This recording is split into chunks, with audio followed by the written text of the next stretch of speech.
Glória a Deus. Quinta-feira o Bill ministrou sobre nós termos andarmos no mesmo espírito, né? E glória a Deus por isso, porque eu não disse o que eu ia ministrar nessa manhã para o Gleber, nem para ninguém do louvor. Mas todos os louvores que você adorou, que você ministrou nessa manhã, tem tudo a ver com aquilo que eu vou ministrar. Amém? Nós precisamos entender porque Jesus tem nos levantado. Quem estava aqui no domingo passado? Eu ministrei sobre, domingo de manhã passado, que existe um grande espírito de orfandade, né? Deturpando a verdade de quem Deus é como o Pai. E muitos de nós, por não termos tido uma referência paterna e materna, nós não conseguimos ter essa verdade no total, amém? E ontem eu estava estudando, eu queria dar continuidade em tudo aquilo que tinha começado. E estava no meu quarto, orando, conversando com a Ana, e eu falei, eu quero dar continuidade naquilo que o Senhor colocou no meu espírito no domingo passado. E o Senhor foi muito bom. Eu disse para o Alain ainda agora, que ontem o Senhor me trouxe uma revelação assim, que eu fiquei impactado com tudo aquilo que o Senhor trouxe ao meu coração. Porque, como diz os pastores, né? Como nós dizemos aqui, à medida que você vai entendendo quem Jesus é, as letras saltam aos nossos olhos quando nós vamos mergulhando em Deus, amém? Na semana passada eu trouxe um entendimento que Deus elegeu você nele antes da fundação do mundo, para você ser santo e irrepreensível diante dele em amor, que ele te fez não só participante, mas herdeiro de todas as coisas que ele constituiu nessa terra, amém? Então você por direito, quando você aceita Jesus, você se torna filho de Deus, amém? Agora, nós precisamos entender, e hoje eu quero trazer esse entendimento, porque muitos de nós vamos para a igreja, nós entendemos sim essa verdade, mas nós não conseguimos fluir nessa verdade. Eu aprendo muito com Jesus quando ele sai para o ministério dele. Quando Jesus começa o seu ministério, ele começa a nos ensinar algo de muito valor. Porque assim, nós precisamos entender a Bíblia no mais profundo, nós precisamos entender o contexto que Jesus vivia. Por que eu amo? Porque quando Jesus veio, o povo era totalmente escravo. Talvez você nunca estudou a cultura que Jesus veio. Nós gostamos de falar de sinais, prodígios e tudo aquilo que Jesus fazia. E isso é bacana, porque aquilo que Jesus é, nós somos, amém? Nós precisamos entender qual o contexto que Jesus veio. Quando nós olhamos para aquele contexto da cultura judaica, naquele contexto, existia os profetas, e o que era trazido ali como ensinamento era a lei, sim ou não? Porque a lei só deixou de ser cumprida após Jesus. Até Jesus tudo era lei. Então o povo era escravizado. Se você tivesse algum tipo de enfermidade, que eles chamavam de lepra, você não podia se assentar com sua família. Se você tivesse aos olhos humanos, quando a pessoa olhasse para você, você fosse um pecador, se você fosse uma meretriz, se você fosse um publicano, você não tinha direito nenhum de conviver naquela sociedade, sim ou não? Vocês já ouviram falar sobre isso. Então todas as vezes que nós pegamos esse contexto, nós olhamos para aquela prostituta, a Bíblia fala do leproso de Mateus 8, a Bíblia fala da mulher do fluxo de sangue, a Bíblia fala dos cegos que estavam sentados à beira do caminho, a Bíblia fala dos publicanos, a Bíblia fala dos pecadores, e eles ficavam juntos porque eles não tinham direito nenhum de se assentar à mesa, de se assentar com sua família. Então a própria lei impediam eles de chegar a Deus, sim ou não? E vejamos o outro contexto. Olha como esse povo, na cultura que Jesus veio, ele era totalmente escravizado. Do outro tinha o Império Romano, que escravizava o povo, que saqueava tudo que o povo tinha em nome de Roma. Então o povo ouvia-se falar de um Deus da lei, que fez sinais, prodígios e fazia pelos profetas, e ouvia-se falar também de Roma, um império que o escravizava. Talvez você não saiba, mas quando a Bíblia fala de publicano, e eu fui estudar um pouco sobre isso, os publicanos eram judeus que tinham posições, que tinham dinheiro, para sua família não ser escravizada. O que ele fazia? Ele comprava o direito de ser um coletor de imposto, para ele não ser escravizado por Roma. E é por isso que o povo judeu odiava um publicano. Por isso que o povo judeu não gostava de Mateus, não gostava de Zaqueu, Porque eles eram daquela cultura, eles viviam ali, eles conheciam a lei também. Eu acredito que eles estudaram a Torá, eles conheciam o Pentateuco ali, os 5 primeiros livros da Bíblia, que era a matéria de ensinos deles. E eles deram a cultura, mas eles, por não ver sua família sendo escravizada, eles compravam o direito de ser coletores de imposto, para colocar sua família numa condição melhor. Então vejamos que naquela época, o povo ele era totalmente oprimido dos dois lados, sim ou não? Era pela lei, porque eles não tinham a revelação do amor, eles viviam pela lei. E outro, um império que vinha espiritual, né, que se falavam de Deus, mas não viviam o caráter de Deus. E um império natural, que era o império de Roma. E quero dizer algo para vocês, que infelizmente ainda essa cultura, embora Jesus morreu, conquistou todas as coisas, essa cultura ainda não mudou. Muitos de nós vivemos para a igreja hoje e nós estamos ainda aprisionados numa cultura de lei e outro numa cultura terrena, de rotular as pessoas, e outro naquilo que a Bíblia fala sobre a lei ainda. Eu quero chamar a sua atenção e eu preciso que você entenda isso, porque é simples, mas ao mesmo tempo é muito complexo. Quando Jesus começa a sua caminhada e ele vai até João, o livro de Mateus 3 conta isso.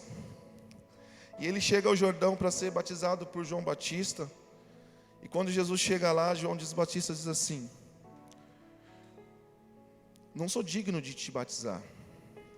João Batista conhecia quem era Jesus, mas Jesus também sabia quem era João Batista. Jesus se submete a uma palavra e entra debaixo daquilo que foi estabelecido na lei, para que a graça mais à frente pudesse ser revelada. Então Jesus, deixa assim para que se cumpra toda a justiça, toda a igualdade. Jesus se submete a um batismo de arrependimento. Jesus tinha pecado? Porque ele, sendo Deus, não usurpou ser igual a Deus. Antes se esvaziou de si, se tornou homem como eu e você. Mas a Bíblia conta que Jesus não tinha pecado. E Jesus se humilhou. Jesus desceu ao batismo de arrependimento. Na verdade, ele já estava simbolizando, que estava levando o meu e os seus pecados. Mais à frente, quando Jesus sai, um espírito desce em forma corpórea de uma pomba, o céu se abre e diz: esse é o meu filho amado, em quem me comprazo. Por que eu estou dizendo isso? A Bíblia diz em Mateus 3 que Jesus vai até João Batista, mas à medida que Jesus sai da água, o Espírito Santo o reconhece como filho. Ele é conduzido pelo Espírito Santo ao deserto para ser tentado pelo diabo, jejuar 40 dias. Mateus 4 conta isso. Vejamos que tem situação da nossa vida que nós vamos ter que ir, mas à medida que você entende quem você é em Cristo, é o Espírito Santo que te conduz. E o bacana é que eu tomo muito cuidado para dizer isso, porque quando Jesus vai conduzido pelo Espírito para o deserto, para ser tentado pelo diabo, vejamos que não é uma coisa boa. Então nem tudo sempre o que vem de bom, vem de Deus. E nem tudo que é ruim, às vezes vem do diabo. Às vezes nós precisamos entender o propósito e os tempos para determinadas coisas nas nossas vidas. Eu não estou dizendo que Deus é ruim. Amém? Eu estou dizendo que Deus pode construir coisas que no olho natural, na nossa forma natural de ver, às vezes não é muito boa, mas no Espírito está gerando vida. Porque a partir do momento que Jesus sai dali, ele já sai com autoridade, porque ele submete à autoridade de Deus, à autoridade de João Batista, e vence Satanás, e começa o ministério de Jesus. E aí nós gostamos de ver Jesus, e eu, como um bom evangelista que eu sou, eu sempre, quando eu jejuava, quando a gente vivia na lei, eu sempre quis fazer o que Jesus fazia de sinais, porque é lindo, né? Você orar por uma pessoa e ela ser curada instantaneamente. Eu já tive já aconteceu isso comigo, de orar por uma pessoa, e a pessoa, isso é muito bacana. Mas essa não é a maior manifestação de poder de Jesus. A maior manifestação de poder de Jesus foi quando ele, em meio a esse caos, que a lei, a religião impregnou aquele contexto judeu, onde o Império Romano dominava, Jesus manifestou o amor. A maior manifestação de poder de Jesus Cristo se chama amor. Amor. Nós, como igrejas e pentecostal, nós gostamos de de um barulho, nós gostamos do ensino, tudo isso é maravilhoso. E não estou revogando isso, porque isso é uma verdade absoluta na Bíblia. Mas nós precisamos, o mais rápido possível, manifestar o amor e o caráter de Jesus. Amém? Porque se, o Gleber até disse, assim como Ele é, eu sou. Nós cantamos e nós usamos muito essa frase, que Jesus é real, Ele está vivo, eu habito nele, Ele habita em mim. Então, assim como Jesus é, nós somos. E hoje o Espírito Santo trouxe algo no meu coração. Eu quero compartilhar uma palavra com vocês que está no livro de Lucas,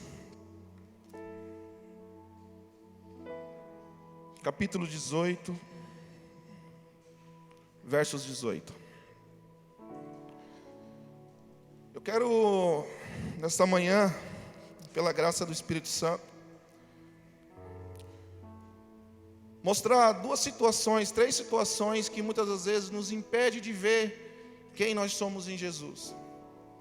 E se de repente você aqui nessa manhã tiver num desse estágio, ou neste lugar, eu não sei como você vai se colocar neste lugar, nesse estágio, que você dê liberdade para o Espírito Santo nesta manhã, te tirar deste lugar, porque eu vou mostrar dentro da palavra que existem três contextos de três homens, situações diferentes, e talvez você colocaria rótulos e ver se esses homens, olhando no natural, o pior, olhando pela sua forma ótica natural, rotulando que o que rouba é o pior, ou o que está na lei é o pior. Mas eu quero te mostrar que Jesus nunca rotulou ninguém. Jesus nunca rotulou ninguém. E assim como Jesus, e nós como Jesus, como cristãos, como os pequenos Cristo, nós também não temos o direito de rotular ninguém. Nós temos o direito de impartir o amor que está em nós por meio do Espírito Santo. Amém? Senhor, e nesta manhã, que o Senhor tenha liberdade para fluir no nosso meio. Pai, nós entendemos que quem faz a obra é o Senhor. Nós somos simplesmente canais para fluir, Senhor, nesta manhã. Que os corações estejam abertos, Senhor, para receber aquilo que o Senhor tem. Que as mentes estejam cativas ao Senhor nesta manhã. Pai, nós entendemos que só pode comer aquele que tem fome, Senhor, e só pode beber aquele que tem sede.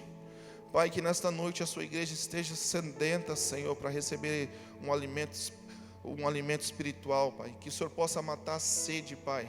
Que o Senhor possa, Senhor, saciar, Senhor, aquilo que porventura, Senhor, ainda há uma lacuna dentro de nós. Porque nós entendemos, Senhor, que tudo que nós precisamos, tudo que nós ansiamos, Senhor, nada nesse mundo natural pode nos dar, mas só o Senhor pode nos completar, Senhor. Só o Senhor pode nos encher, Pai. Só o Senhor, Pai. Que o seu amor, a sua graça inunde esse ambiente nesta manhã, Pai. Pai, não há lugar melhor. Aqui, Senhor, não temos como nós usar máscara, Senhor. Neste lugar, Senhor, toda máscara se vai, Senhor. Ah, Jesus, nós te adoramos nesta manhã. Tu és bom. Amém? Talvez a sua Bíblia seja igual à minha. Lucas 18, 18. Você consegue ter na sua Bíblia Lucas 18, 18 e o 19 aberto na mesma capa, assim? Então nós vamos fazer 3 leituras praticamente juntas, amém? A primeira eu quero te mostrar um tipo de cristão, que ele é criado dentro da igreja, ele conhece a lei. Você fala para ele das leis, ele conhece. Alguém que está enredado na lei, que está sendo sufocado pela lei, mas ele não percebe que ele está sendo destruído, está deixando de seguir Jesus, de se perder, pela confiança que ele tem naquilo que é terreno. Lucas 18, 18, diz assim, numa tradução das minhas Bíblias diz assim, um homem rico. Nessa Bíblia diz, o jovem rico. E perguntou-lhe um certo príncipe, dizendo, bom mestre, o que hei de fazer para herdar a vida eterna? Jesus lhe disse, vejamos que é Jesus que lhe diz para ele, tá? Por que me chamas de bom? Não há ninguém bom, senão um só, que é Deus. Aí Jesus perguntando para ele ainda: sabe os mandamentos? Não adulterarás, não matarás, não furtarás, não dirás falsos testemunhas, honra teu pai e a tua mãe. Aí o jovem diz: todas essas coisas tenho observado desde a minha juventude, mocidade. E quando Jesus ouviu isso, Jesus disse: ainda te falta uma coisa. Vende tudo que tem, reparta. Jesus não estava dizendo que era para ele dar tudo. Só, vende tudo que tem e divide aos pobres, e terá um tesouro no céu. Depois larga tudo e me segue. Há muitas pessoas dentro da igreja que estão enredadas na lei. Elas conhecem os mandamentos, elas fazem os preceitos, elas seguem tudo certinho. E às vezes um líder, um pastor ou o Espírito Santo vem a ela e traz uma palavra: irmãos, você tem feito tudo certinho, você tem seguido, você tem feito isso. Sim, pastor, eu aprendi isso com meus pais, eu aprendi isso lá no culto de dominical, de domingo de manhã, eu aprendi isso no seminário, eu aprendi isso lendo a Bíblia. E aí o Espírito Santo diz assim: tá, mas ainda uma coisa te falta. Você precisa deixar, você precisa entregar seu Isaac, você precisa mudar sua forma de pensar. E quanto de nós, quando nós recebemos uma palavra, assim como esse jovem rico, larga tudo, abaixa a cabeça e deixa Jesus falando? Quantos de nós que estão anos dentro da igreja, falam de versículos lindamente, falam aonde estão os versículos, o que diz, mas quando traz na prática,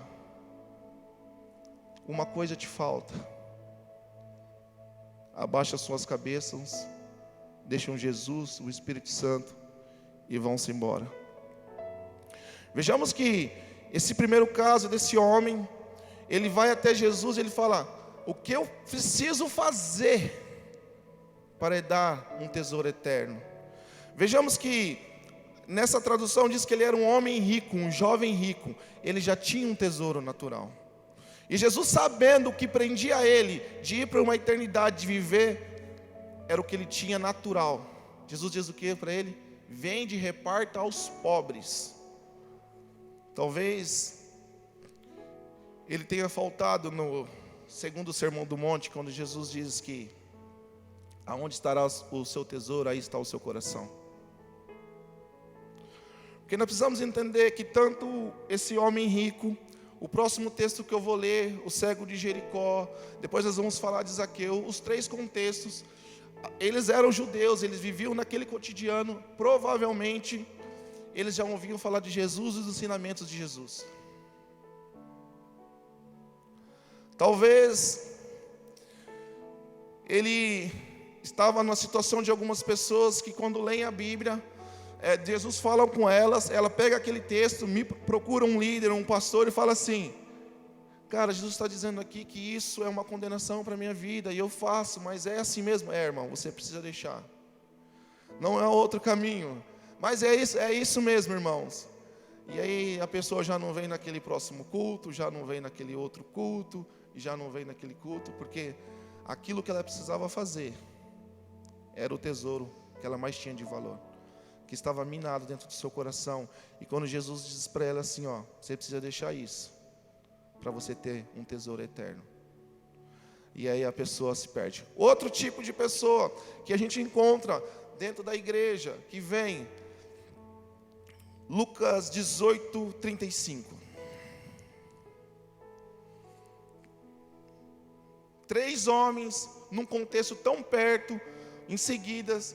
E por isso que eu falo, a Bíblia ela precisa ser compreendida, e quando nós entramos neste lugar, Deus vai trazendo essas revelações, os nossos corações se enchem de alegria, porque a Bíblia não é simplesmente no passado, não vai ser no futuro, ela é presente, ela é para os dias de hoje. O que Deus diz é e vai continuar sendo sempre. Amém? Lucas versículo 18:35.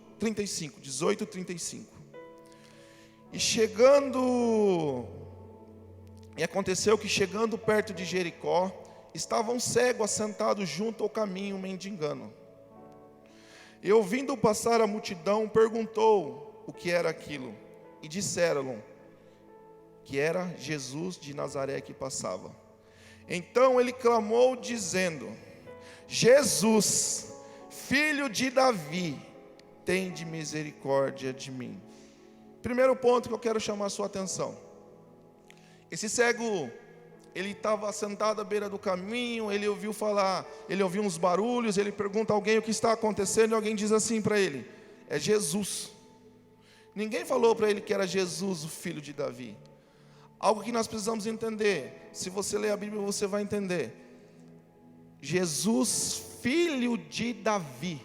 Esse cego sabia quem Jesus era. Ele conhecia a promessa descrita em Isaías, que viria um da linhagem de Isaías, que levaria as nossas dores, as nossas enfermidades. Esse é outro tipo de cristão dentro da igreja. Eu não vou nem usar a palavra cristão. Esse é outro tipo de pessoas que se encontram dentro da igreja. Elas vêm à igreja, elas se sentam no lugar, elas ouvem o barulho, elas ouvem Jesus, mas elas estão cegas espiritualmente. Elas ficam dentro da igreja que nem esse cego, mendigando por Jesus. Ela conhece Jesus, ela conhece a linhagem, ela sabe que Jesus veio da linhagem de Abraão, que sabe que Jesus veio da linhagem de Davi, ela sabe que foi descrito pelo profeta Jeremias, pelo profeta Isaías, mas ainda ela está mendigando por uma vida espiritual sadia, por uma vida financeira sadia, por um casamento sadio, quando na verdade ela conhece a linhagem. Formas diferentes, mas no meu conceito ela se encontra como o primeiro jovem, embasado na religião, embasado num conceito de leis, regras, mas não consegue viver a totalidade de quem Jesus é. Se esse homem, se esse jovem cego, ele sabia quem Jesus era e da linhagem que Jesus veio, ele conhecia o livro de Isaías, ele conhecia a profecia de Isaías, ele sabia que viria um que enfermaria em meu lugar, verdadeiramente, e não haveria condenação nenhuma sobre mim. Mas porque esse jovem ainda estava à beira do caminho, esse homem pedindo por misericórdia de Jesus.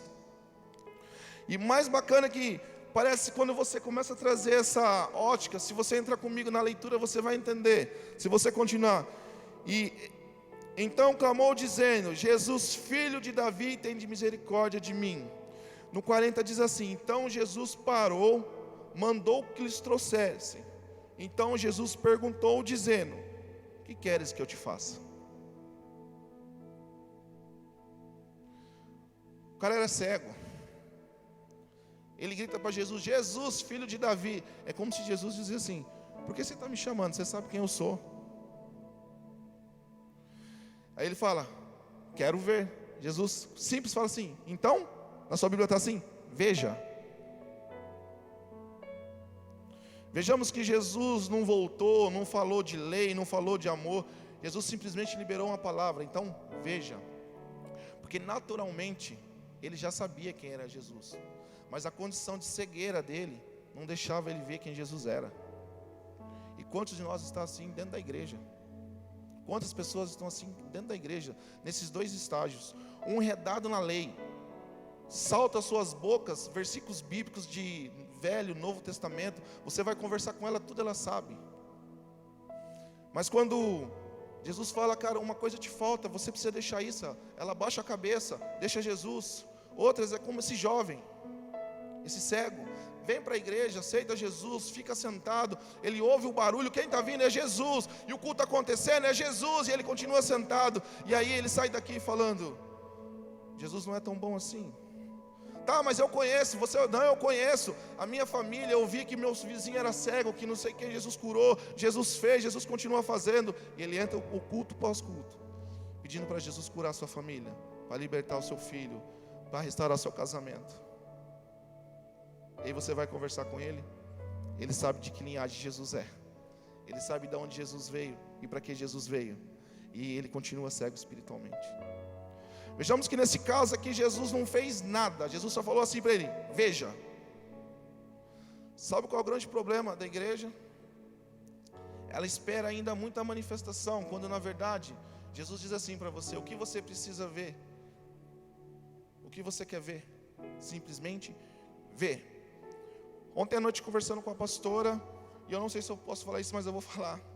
O pastor, ele me disse algo. Depois eu vou te explicar, porque assim, a situação do Mateus foi muito delicada, mas tem coisas que a gente não pode abrir, porque nós não ficamos com o que nós vemos, nós ficamos com aquilo que nós acreditamos. O Jefferson contou um domingo aqui que ele chegou com um exame, dizendo que o Samuel não tinha cabeça, não tinha nariz, não tinha coração, não tinha não sei o quê. Eu falei, isso aí não é o ultrassom do Samuel. Vamos ficar com a palavra, que ele vai ser uma criança sadia. Você vai ver o seu casamento, você vai ver suas finanças, você vai ver sua vida espiritual da forma que você quiser ver. Mesmo que você ainda não entendeu, você precisa declarar quem você é em Jesus. Talvez você não é o homem, você não é a mulher que você gostaria de ser em Cristo Jesus hoje. Mas não comece a olhar para você a partir de você, comece a olhar para você a partir de Jesus. Amém? Porque toda vez que nós olharmos para nós, porque essa questão que eu disse, que nós somos bons de rotular as pessoas, nós somos bons de nos rotular também. Se tem uma coisa que eu não queria, irmãos, de verdade, glória a Deus, porque Deus me capacita, minha esposa sabe, está ali sentada, como eu corro disso aqui. O pastor, eu falo, pastor, o senhor acredita mais em mim do que acredita mais em mim do que eu mesmo. E você quer ver eu morrer quando alguém me chama de pastor? Porque por causa do meu continente, e glória a Deus, se Deus tivesse para mim, eu tenho recebido, amém? Mas, porque eu olho a partir de mim, eu a partir de mim, não faço nada. Ontem eu entrei no meu quarto e fiquei 3 horas lendo, adorando. Eu falei, Deus, me dá uma continuação para aquela palavra. E Deus tinha falado comigo semana passada, que eu ia ministrar nesse domingo, eu ia ministrar Lucas 19 e 18. E eu passei, não, Senhor, eu quero dar continuação naquela palavra, daquela mesma forma. Quando eu entendi, eu falei, vou tomar um banho que não está saindo nada. A hora que eu voltei, o Espírito Santo de Deus falou para mim assim, não é a partir de você, é a partir de mim. Aí eu entrei, abri a Bíblia, anotei umas coisas, fechei a Bíblia, fui dormir, acordei hoje de manhã. Glória a Deus, está tudo pronto. Não é a partir de nós, é a partir de Jesus, irmãos. Não olhe para você a partir de você. Se você olhar a partir de você, eu te garanto, uma coisa vai acontecer. Eu tenho lido muito sobre pessoas de sucesso, homens, pastores. Toda vez que nós temos um sonho e nós olhamos para esse sonho a partir de nós, é impossível. Mas todas as vezes que nós olhamos para os nossos sonhos a partir de Jesus, é totalmente possível. É totalmente possível, porque a Bíblia diz que nós não sabemos o que vai acontecer no dia de amanhã. Mateus 6 diz o seguinte, buscai o reino do céu e a sua justiça, e as demais coisas vos serão acrescentadas. Versículo 34 diz o seguinte, caiba cada dia o seu mal. Então nós não temos que olhar a partir de nós. Um pouco antes diz assim, porque andeis tão ansiosos com o que é a vez de comer, com a vez de beber, com o que é a vez de vestir?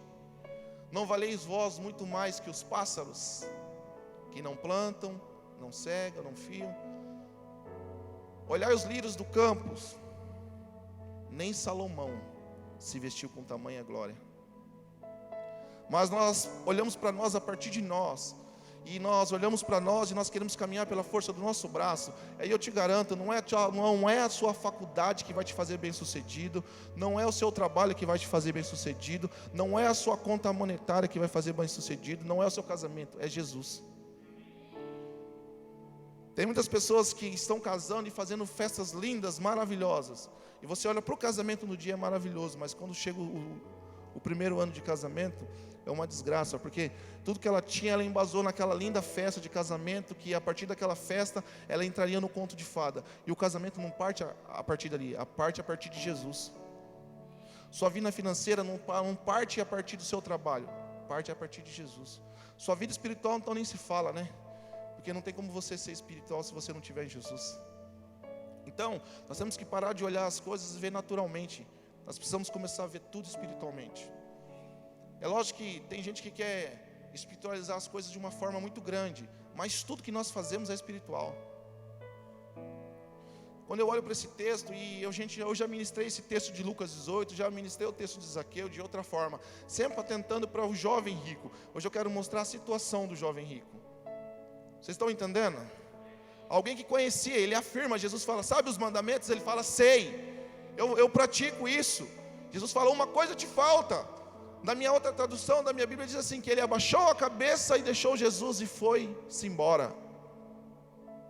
O problema não foi o dinheiro, o problema era o coração dele no dinheiro. O problema não era a riqueza, porque aqui se fala de um jovem rico que tinha riqueza. Talvez a sua riqueza não é o seu dinheiro, mas talvez Jesus fala para você assim, ó: você precisa entregar a seu filho. Seu filho tem um chamado e você fala: meu filho não. Não, meu filho não. Não, eu preparei ele tão bem, eu dei de bom e do melhor, Jesus, agora você quer meu filho? Você quer que ele vá para as nações? Você quer... Não. Talvez seu tesouro seja o seu trabalho.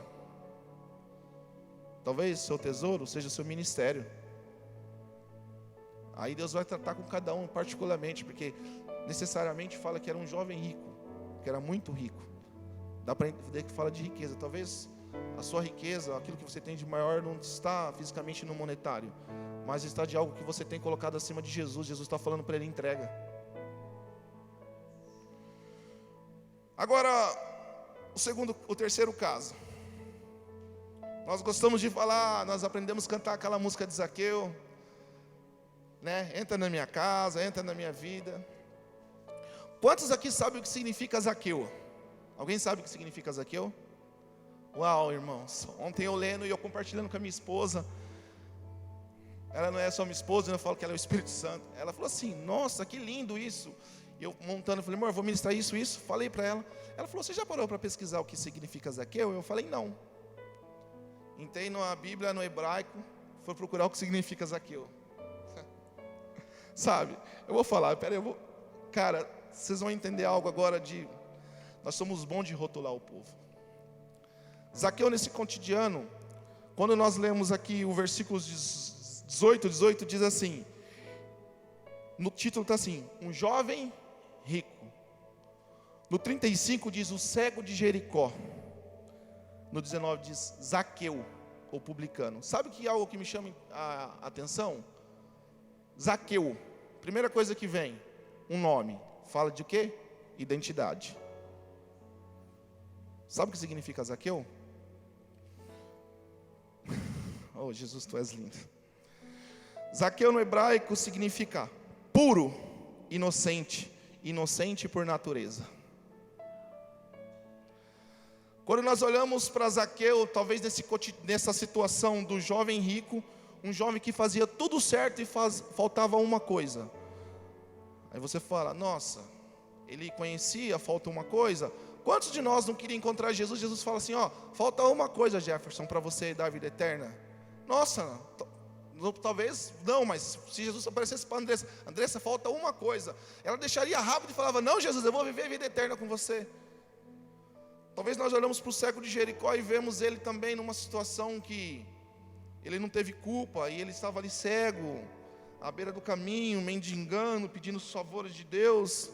E nós olhamos para ele e falamos assim: coitadinho. E nós olhamos para o jovem rico e falamos assim: esse é bem sucedido.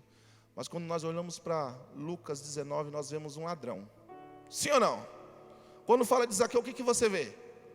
Seja sincero, irmãos. Quando você ouve falar de Zaqueu, você sabe que Zaqueu era baixinho, que Zaqueu subiu numa figueira brava para ver Jesus. Mas toda vez que fala de Zaqueu, você fala assim: Zaqueu o publicano, Zaqueu o ladrão. Vocês lembram do contexto que eu disse que quando Jesus veio, existiu o Império Romano. E eu lendo ontem o Espírito Santo ministrando comigo, dizendo assim que nós somos bons de rotular as pessoas. Zaqueu, inocente, puro de coração, inocente por natureza.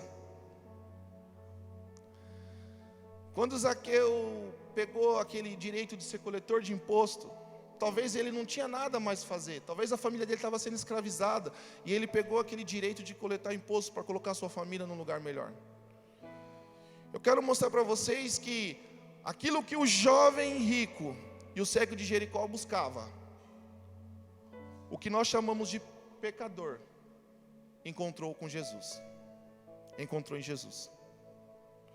Por isso que muitas vezes chegam pessoas na igreja, 2 anos, 3 anos, e as pessoas, no sentido de fluírem, de entenderem quem é Jesus, porque elas estavam enredadas no mundo, rotuladas no mundo como prostituta, como ladrão, como alcoólatra. Elas vêm para a casa de Deus, elas se encontram com Jesus, e elas têm tanta certeza de que tudo que elas precisavam era aquilo, que a vida delas transforma de uma forma tão rápida.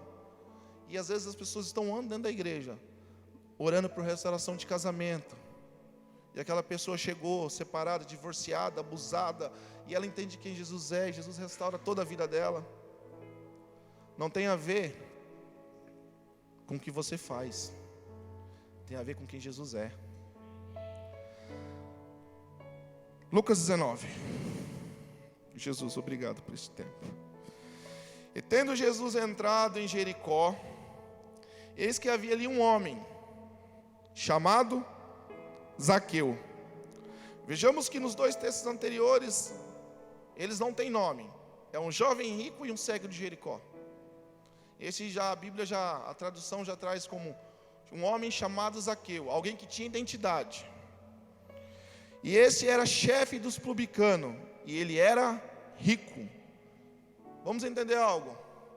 O que o jovem rico era? Rico, lógico. E que Zaqueu era? Rico, chefe. Vejamos que no mesmo contexto de Lucas 18 e de Lucas 19, os dois homens eram ricos, sim ou não? Quantos estão comigo? E procurava ver quem era Jesus. Vejamos que Zaqueu agora, embora ele não era cego fisicamente, mas também ele procurava a mesma coisa que o cego de Jericó. Ele procurava ver quem era Jesus. Vejamos que os 2 textos estão se encontrando, sim ou não? E por causa da multidão, ele era pequeno, de baixa estatura, não conseguia ver. E correndo diante, subiu uma figueira brava, para ver o que havia por ali. E quando Jesus chegou àquele lugar, olhando para cima, viu e disse: Zaqueu, desce depressa, porque hoje me convém pousar em sua casa. E apressando-se, desceu rapidamente. Vejamos que Jesus andando, ele vê Zaqueu. E eu não quero entrar no mérito, porque o tempo é muito curto. Se a gente fosse entrar no mérito da questão de princípio, que o esforço que Zaqueu fez para ver Jesus, de subir uma figueira brava, e ele era uma pessoa de bens, de posse, ele não estava nem aí porque o que ia pensar dele, ele subiu nessa árvore para ver Jesus. Agora o que me chama a atenção é que Jesus fala assim para Zaqueu: desce depressa. Vejamos que Jesus dá uma ordem para o jovem rico e dá uma ordem para Zaqueu. O jovem rico não ouve a voz de Jesus, deixa Jesus e segue seu caminho. Zaqueu, independente daquela situação, daquela quantidade de pessoas que tinha, talvez ele tinha subido naquela árvore e ninguém tinha visto ele lá, mas Jesus se atentou para ele, e em meio à multidão, ele desceu depressa. Vejamos que uma ordem dada para um jovem rico e para um homem rico, os dois deram respostas diferentes. Talvez Deus tenha falado a mesma coisa com o irmão A e o B, mas o que tem mudado a vida do A para o B é a resposta que ele está dando para Jesus, e mediante aquilo que Jesus tem falado com ele. Amém? E apressando-se, desceu e jubilou-se de alegria. E vendo todos, murmuravam, dizendo: que entrará de hóspede de um homem pecador? Vejamos que aquela multidão que rodeava aquela árvore, eles rotulavam Zaqueu como pecador, não como Zaqueu, o puro, o inocente de natureza. Eles rotulavam Zaqueu como o pecador. Vejamos que versículo 8 diz assim: e levantou-se Zaqueu e disse: Senhor, Senhor, eis que dou aos pobres metade dos meus bens. O que Jesus tinha dito para o jovem rico? Vender tudo que tinha e dividir metade com os... Você consegue ver como os 3 textos começam a se fazer link? Vejamos que o jovem, ele conhecia a lei, ele sabia quem era Jesus, ele vai até Jesus com a certeza de garantir a salvação eterna. Então Jesus entende que aquele jovem tinha algo no coração que impedia ele. Jesus fala assim: você precisa uma coisa te falta, vende tudo que tem e reparta aos pobres. Vejamos que num outro contexto, Jesus vai agora, se encontra com Zaqueu. Jesus não falou para Zaqueu o que Zaqueu tinha que fazer. Jesus falou? Não, Zaqueu disse para Jesus. Vejamos que para um era peso, para o outro não era nada. A Bíblia não fala que Zaqueu ficou rico porque Zaqueu roubava o povo. A Bíblia diz que Zaqueu era rico. E quando você vai estudar o contexto, eu já disse antes de alguém que era um publicano, que era um cobrador de imposto, ele só tinha o direito de comprar e de ter uma condição melhor se ele tivesse dinheiro. Então Zaqueu, ele era rico já antes de ser publicano. Amém? Então vejamos que quando Jesus vai até ele não tem problema nenhum. Ele diz para Jesus: Senhor, Senhor, se eu roubei, Senhor, Senhor, eis que dou aos pobres metade dos meus bens, e se em alguma coisa tenho defraudado alguém, restituo quadriplicado. Vejamos que aquilo que para o jovem rico era peso, para Zaqueu não foi peso algum. E disse-lhe Jesus: hoje veio salvação a esta casa. O que o jovem rico buscava? Salvação, vida eterna. E o que o pecador, o publicano encontrou? Vejamos que Jesus não está nem aí para o rótulo que colocam em você. Talvez você entrou hoje aqui e alguém da tua família te chama de mentiroso, alguém da tua família ainda te rotula de viciado. Mas uma coisa eu te afirmo: se você entrou aqui com o seu coração aberto, Jesus está olhando para você e está dizendo assim: filho, chegou salvação à sua casa. Jesus não olha para nós a partir do que nós fazemos, porque nós tínhamos uma pessoa que fazia tudo perfeitamente, ela observava os mandamentos, ela cumpria as leis, mas uma coisa o prendia ainda. O outro, enredado na religião, conhecia quem era Jesus, mas não conseguia ver. Mas havia um que a população, as pessoas chamavam de ladrão, um pecador. Ai, Jesus, como o Senhor é bom. Hoje veio salvação a esta casa, pois este é filho de Abraão, porque o Filho do Homem veio buscar e salvar o que se havia perdido. Jesus, nós te adoramos. Jesus, nós te adoramos porque o Senhor é bom, como o Senhor é bom. O Senhor não olha para nós a partir daquilo que nós fazemos de bom ou de ruim. O Senhor olha para nós como um coração de um pai olhando para um filho. O Senhor olha para nós e quando o Senhor vê em nós verdade, sinceridade, Pai, de um coração que entendeu, Pai, que tudo que nós precisamos está no Senhor. Tudo que nós precisamos veio do Senhor. Ah, Jesus, nós te adoramos. Irmãos, Romanos 8, versículo 19 diz que há uma ardente expectativa da criação, aguardando as manifestações dos filhos de Deus. Talvez você é um filho que vive embasado na lei, regras, princípios, mas quando fala algo que te toca, o seu semblante muda, você está como o primeiro homem.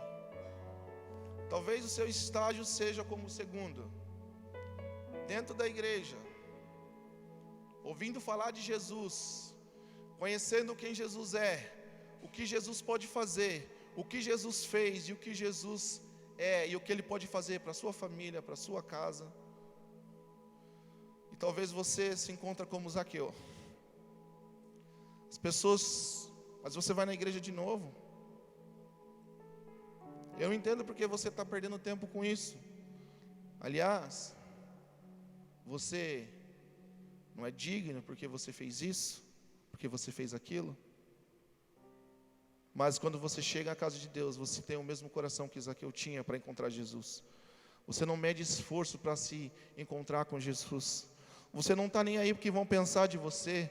Se você tiver que vir aqui na frente, se você tiver que subir em figueira, se você tiver que passar por cima de pessoas da sua família, no sentido de elas não quererem que você se torne um cristão verdadeiramente, se deixou de beber, se você deixou de fumar, se você deixou de se prostituir, porque agora você é careta, mas o que você quer é encontrar Jesus. Vejamos que nos 3 textos há uma ligação muito forte. Vocês conseguiram compreender aquilo que o Espírito trouxe essa manhã?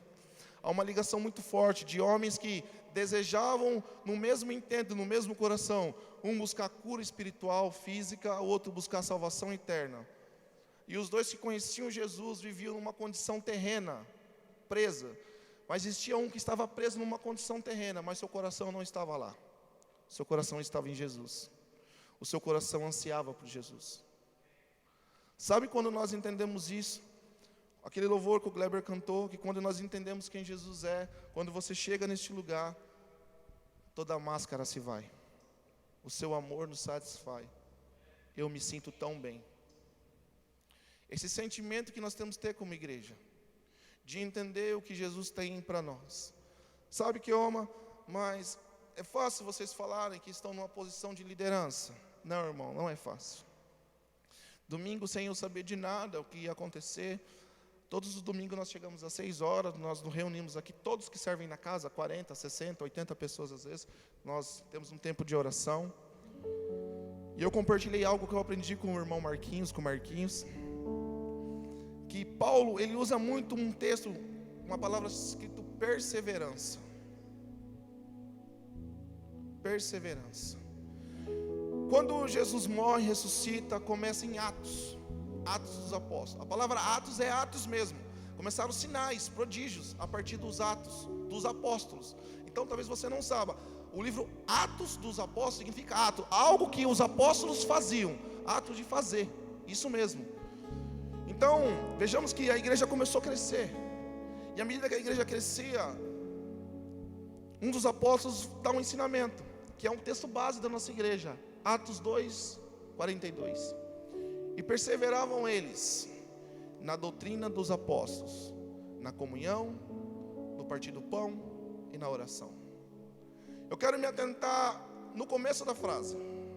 E perseveravam. Quando você vai buscar uma tradução para a palavra perseverança, a definição no português, ou até no original, significa que haverá dias que não vão ser fáceis. Haverá dias que você não vai querer. Haverá dias de dificuldades, como esse que a pastora está enfrentando, como esse que a mãe do Heitor está enfrentando, a Helenice, a tia. Pessoas que estão no hospital desenganadas pelo médico, com lesões nas suas cabeças, entubadas nas UTIs. Mas nós como igreja, acreditando que nós não vivemos no âmbito natural, mas nós vivemos por aquilo que a palavra diz, perseverando na oração, por mais que nosso coração, os nossos olhos não veem aquilo, mas nós confiamos numa palavra, e nós andamos por aquela palavra, amém? Talvez você chegou aqui nesta manhã, e a palavra que eu tenho para você, se você está na condição do rico, do jovem rico, 18, ou se você está na condição do jovem cego, de Lucas 18:35, ou se você está na condição de Zaqueu.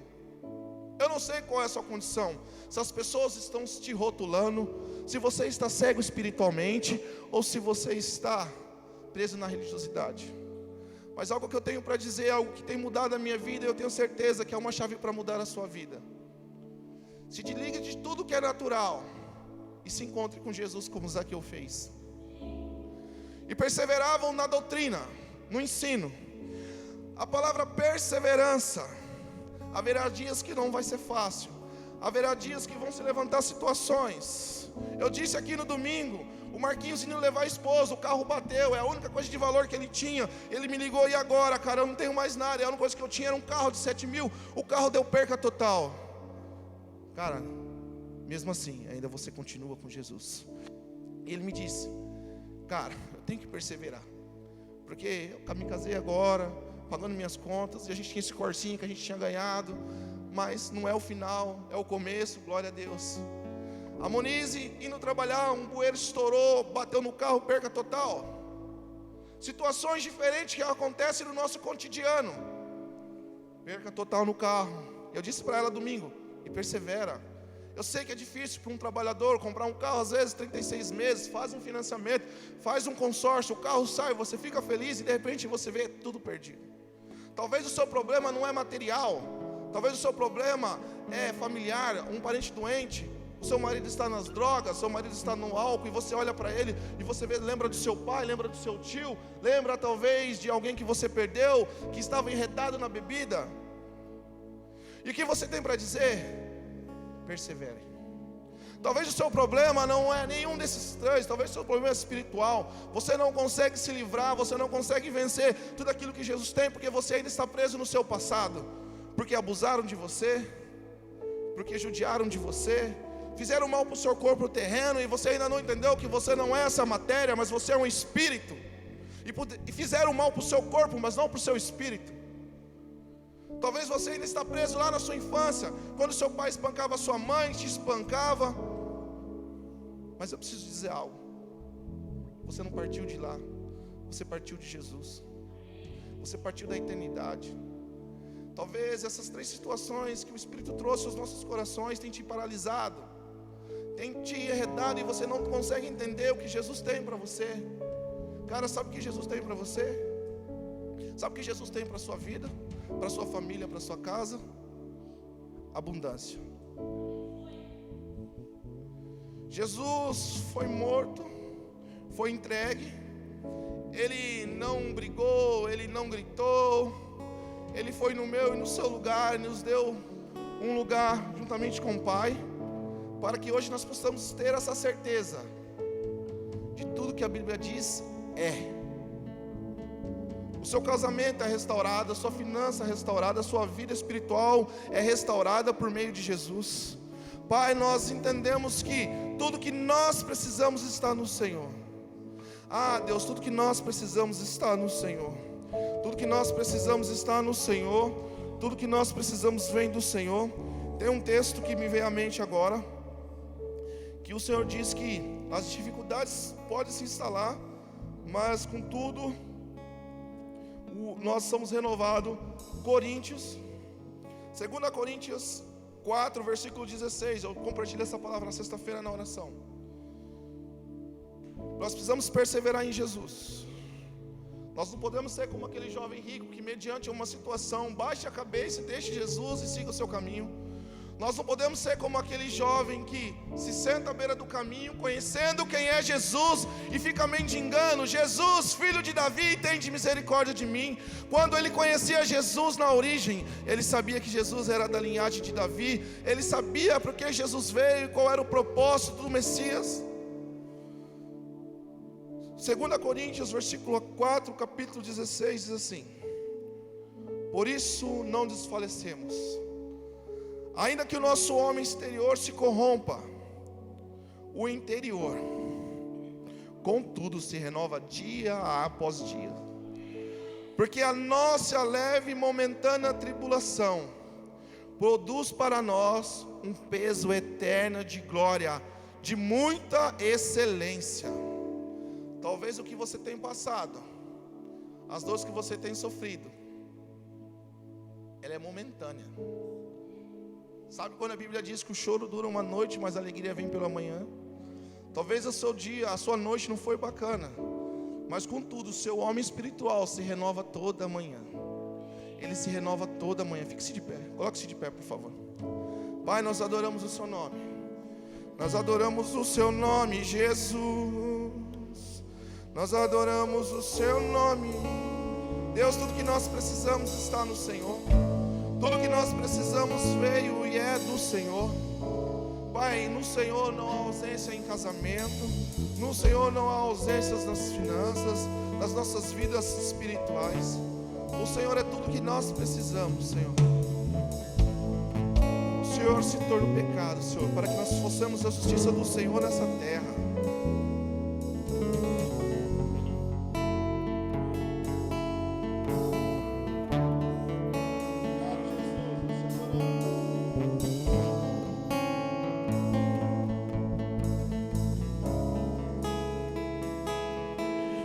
Aqui com você é onde eu consigo ser quem eu sou.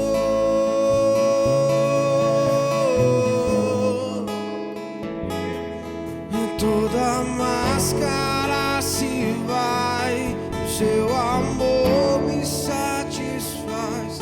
Eu me sinto tão teu. Nós somos teu, Jesus. Aqui com você é onde eu consigo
alguma situação que você precisa entender, você está enredado, talvez na sua vida espiritual, e você não tem conseguido cumprir tudo aquilo que Jesus tem dito, porque sua vida está embasada em tudo que você aprendeu sobre religião, não sobre Jesus. Se você quiser vir à frente, nós vamos liberar uma palavra sobre sua vida, amém? Se você quiser, você talvez está na condição do jovem de Jericó, o cego. Você não tem conseguido enxergar com clareza tudo aquilo que o Senhor tem para a sua vida, tudo aquilo que o Senhor descreve sobre você. Se você quiser vir à frente, nós vamos orar por você também, amém? O Senhor, Ele não nos rotula como a sociedade nos rotula. O Senhor nos vê como nós somos.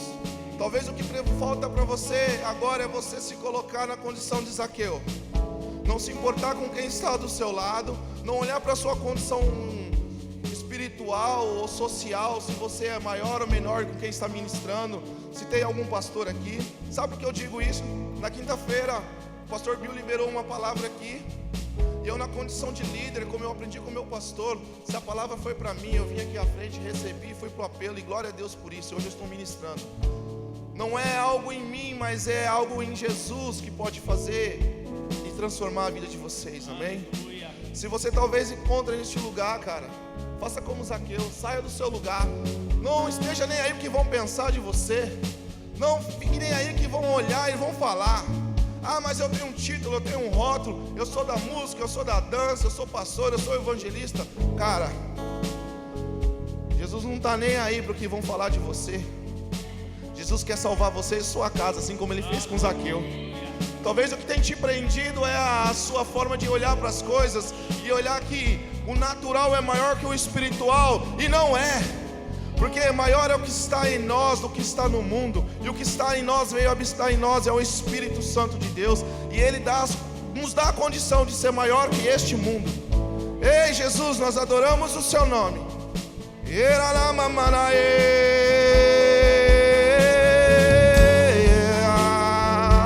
Espírito Santo de sabedoria e de revelação, Espírito Santo de poder e de glória. Pai, que nesta manhã, pessoas que entenderam, Senhor, que tudo que elas precisam, tudo aquilo que elas anseiam, Senhor, não está no âmbito natural, mas está no âmbito espiritual. E só o Senhor pode mudar, só o Senhor pode mudar, Senhor, as vidas desses irmãos, ó Pai. Porque a Ti, Senhor, foi dado o poder e o governo. E um dia o Senhor nos entregou e disse: ide, portanto, fazei discípulos, orando, batizando em nome do Pai, do Filho e do Espírito Santo.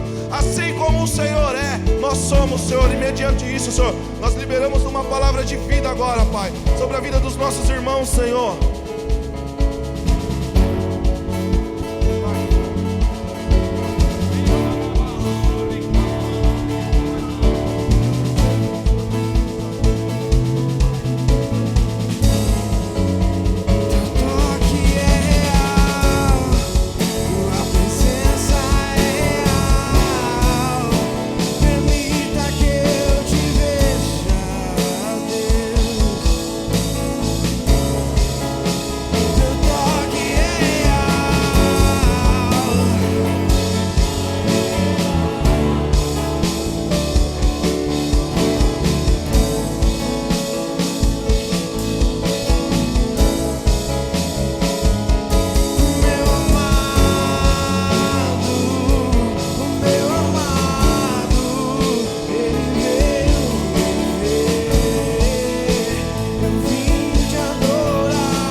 Tem alguém aqui que está com dor? Tem alguém aqui que está com dor? Você está com dor na coluna?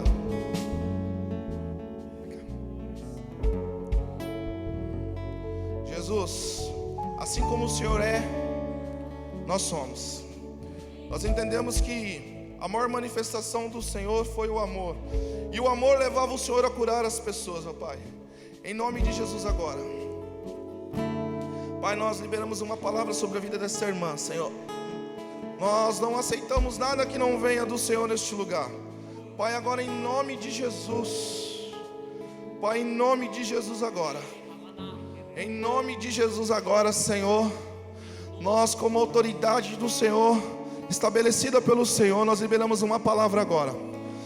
Todo espírito de enfermidade alojada, Senhor, Pai, em nome de Jesus agora, bata em retirada.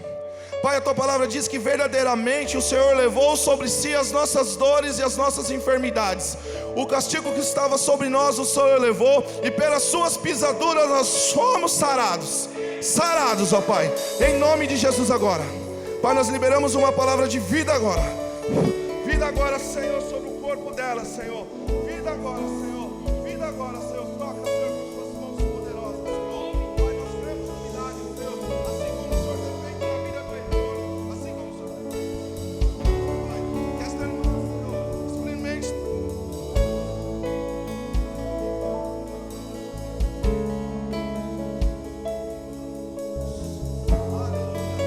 Nós adoramos o Senhor neste lugar. Tu és santo, Jesus, Tu és maravilhoso. Nós adoramos o Senhor, Pai. Tu és digno de ser adorado,